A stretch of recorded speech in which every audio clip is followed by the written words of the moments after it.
दूर स्थित बर्फीला यूरेनस दशकों से वैज्ञानिकों को उलझन में डाल रहा है। इसके पार्श्व घूर्णन से लेकर इसके रहस्यमय चुंबकीय क्षेत्र तक इस अजीबोगरीब दुनिया में कई रहस्य हैं जो उजागर होने का इंतजार कर रहे हैं। यूरेनस विशेष रूप से सूर्य की परिक्रमा अपनी ओर से करता है। पृथ्वी से देखने पर इसके छल्ले टेबल पर रखे सिक्के की तरह घूमते हैं, जो हर 84 साल में एक पूरा चक्कर लगाते हैं। यह वह समय है जो ग्रह को सूर्य की परिक्रमा करने में लगता है। यूरेनस इस दिशा में कैसे पहुंचा, यह उन कई सवालों में से एक है जो इस धुंधले दूर के ग्रह के बारे में है। वॉयेजर 2 1986 में यूरेनस पर जाने वाला पहला और एकमात्र अंतरिक्ष यान बन गया, जिसने ग्रह के बारे में हमारी समझ में क्रांतिकारी बदलाव किया। तब से वैज्ञानिकों ने जमीन और अंतरिक्ष आधारित दूरबीनों के साथ यूरेनस का अध्ययन करना जारी रखा है, लेकिन अभी भी कई पहेलियों को सुलझाना बाकी है, क्योंकि नासा एक नए यूरेनस मिशन के लिए प्रारंभिक योजना बना रहा है जो ग्रह के अनसुलझे रहस्यों को उजागर कर सकता है। यूरेनस के इस रंगीन संयोजन के चित्र वॉयेजर 2 द्वारा 14 जनवरी 1986 को 12.6 मिलियन किलोमीटर की दूरी से नारंगी, हरे और नीले फिल्टर के माध्यम से प्राप्त किए गए थे। रंग को इस तरह से समायोजित किया गया है कि यह मानव आंख द्वारा देखे जाने वाले दृश्य के लगभग बराबर हो। हालांकि मानव आंख वॉयेजर कैमरों की तुलना में प्रकाश की लंबी तरंगदैर्घ्य के प्रति अधिक संवेदनशील होती है। यूरेनस की कोई ठोस सतह नहीं है। ग्रह के वायुमंडल के नीचे पानी, मीथेन और अमोनिया का एक घिनौना मिश्रण है। ग्रह के केंद्र में संभवतः एक चट्टानी कोर है। खगोल विज्ञान अनुसंधान के लिए विश्वविद्यालयों के संघ में विज्ञान की उपाध्यक्ष तथा प्लैनेटरी सोसाइटी के निदेशक मंडल की उपाध्यक्ष हेडी हैमिल ने कहा कि ग्रह की बर्फीली परतों के भीतर क्या होता है, यह एक रहस्य है। क्या यूरेनस में एक महासागरीय परत और फिर एक वायुमंडल परत है? क्या इसमें एक संक्रमण क्षेत्र के साथ एक ठोस कोर है, या क्या एक परत से दूसरी परत तक सब कुछ धुंधला हो जाता है? यह एक बुनियादी सवाल है जिसे हम नहीं जानते हैं। यूरेनस ऑर्बिटर इस सवाल का जवाब देने में मदद करेगा। जैसे जैसे अंतरिक्ष यान ग्रह के चारों ओर घूमता है, यूरेनस का गुरुत्वाकर्षण उस पर खींचता है, जिससे अंतरिक्ष यान के रेडियो सिग्नल में डॉपलर शिफ्ट होता है। इन बदलावों को मापकर वैज्ञानिक ग्रह के गुरुत्वाकर्षण क्षेत्र का नक्शा बना सकते हैं, जिससे वे ग्रह के अंदर क्या हो रहा है इसका रिवर्स इंजीनियरिंग कर सकते हैं। जब वॉयेजर 2 यूरेनस और नेपच्यून के पास से गुजरा तो उसने पाया कि बर्फ के विशालकाय ग्रहों के चुंबकीय क्षेत्र उनके घूर्णन अक्षों से बहुत अधिक मात्रा में विस्थापित थे। यूरेनस का चुंबकीय क्षेत्र 59 डिग्री विस्थापित है, जो किसी भी अन्य ग्रह से अधिक है। यह एक बहुत ही जटिल, अजीब चुंबकीय क्षेत्र है। यह स्पष्ट नहीं है कि चुंबकीय क्षेत्र ग्रह के केंद्र से उत्पन्न होता है या नहीं, जैसा कि पृथ्वी, बृहस्पति और शनि जैसे कई अन्य ग्रहों पर होता है। हम यह भी नहीं जानते कि वॉयेजर 2 के उड़ान भरने के बाद से चुंबकीय क्षेत्र में क्या बदलाव आया है।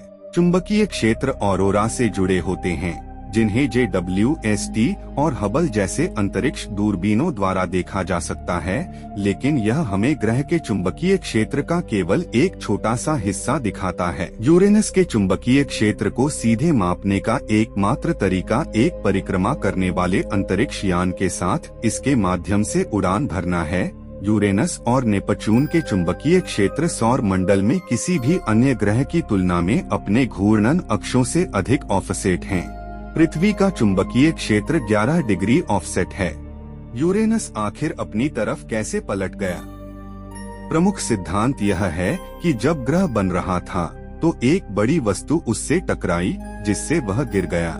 यह संभव है कि इस टक्कर से यूरेनस की कुछ आंतरिक गर्मी नष्ट हो गई, जो हमें ग्रह के बारे में एक और रहस्य की ओर ले जाती है। यह हमारे सौर मंडल का सबसे ठंडा ग्रह है। यूरेनस का सबसे ठंडा मापा गया तापमान -224 डिग्री सेल्सियस है, जो इसे कुछ स्थानों पर नेपच्यून से भी अधिक ठंडा बनाता है। भले ही नेपच्यून सूर्य से दूर है, यूरेनस में इसे गर्म रखने के लिए बहुत अधिक आंतरिक गर्मी नहीं है। फिर भी ग्रह पर तेज हवाएं चलती हैं और कभी कभी लंबे समय तक चलने वाले तूफान आते हैं।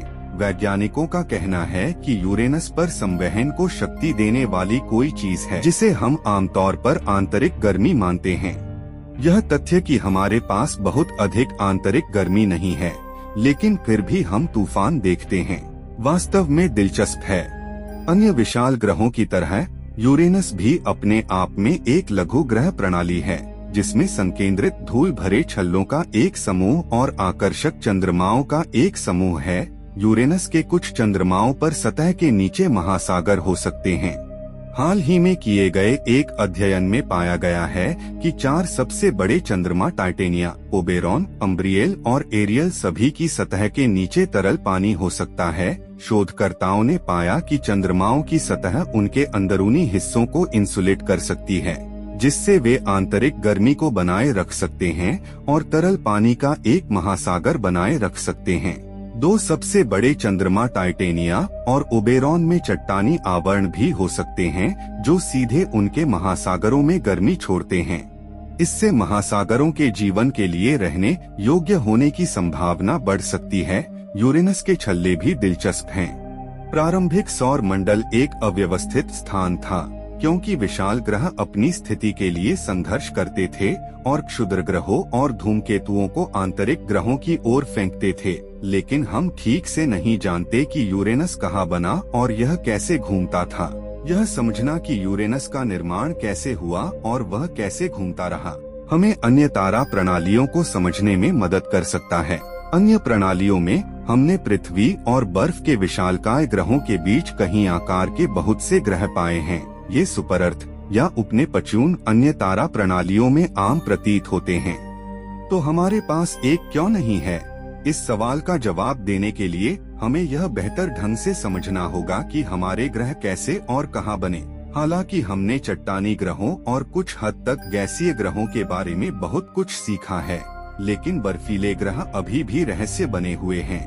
हर 10 साल में वैज्ञानिक नासा के लिए डेकाडल सर्वे नामक एक रिपोर्ट तैयार करते हैं, जो अन्वेषण के अगले दशक के लिए प्राथमिकताएं निर्धारित करती है।